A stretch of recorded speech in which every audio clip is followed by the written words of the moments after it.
Cội rơi bay trên phiến đài, cội rơi bay những tiếng vu thở than.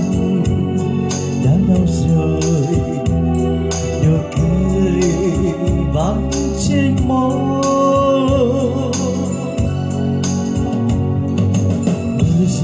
Mưa rơi còn rơi mãi nhớ thương ngày ướt bờ mi em dài. Mưa rơi còn là mưa mãi trong đời, người đã xa vắng rồi. Con tim cô đơn còn ôm ấp những khanh thề, ước chiều mưa em về. Trôi đi bao nhiêu kỷ niệm xưa mãi tôi thờ, của tình con ước mơ.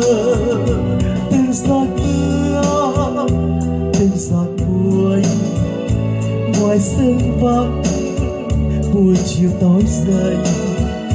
Từng giọt mưa như hơi rơi, nào người có biết chăng. Từng giọt mưa, từng giọt buồn, như di vắng của một tình mình.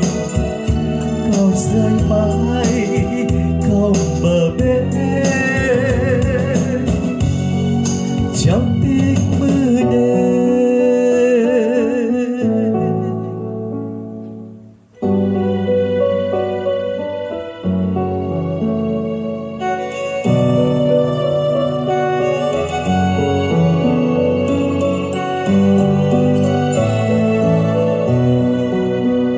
Cội rơi mãi trên phiến đài, cội rơi mãi nhất tiếng buồn thở than.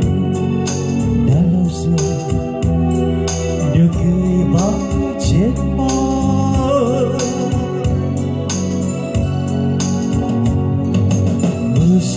Mưa rơi còn rơi mãi nhớ thương ngày ướt bờ mi em dài. Mưa rơi còn đưa mai mãi trong đời, người đã xa vắng rồi. Con tim cô đơn còn ôm ấp những khanh thề, ước chiều mưa em về. Trôi đi bao nhiêu kỷ niệm xưa mãi tôi thờ, của tình con ước mơ.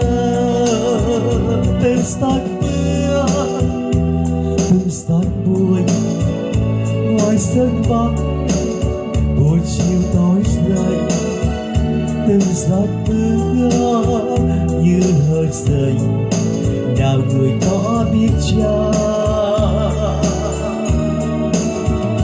Từng giọt mưa, từng giọt buồn, như di vắng cùng tình mình.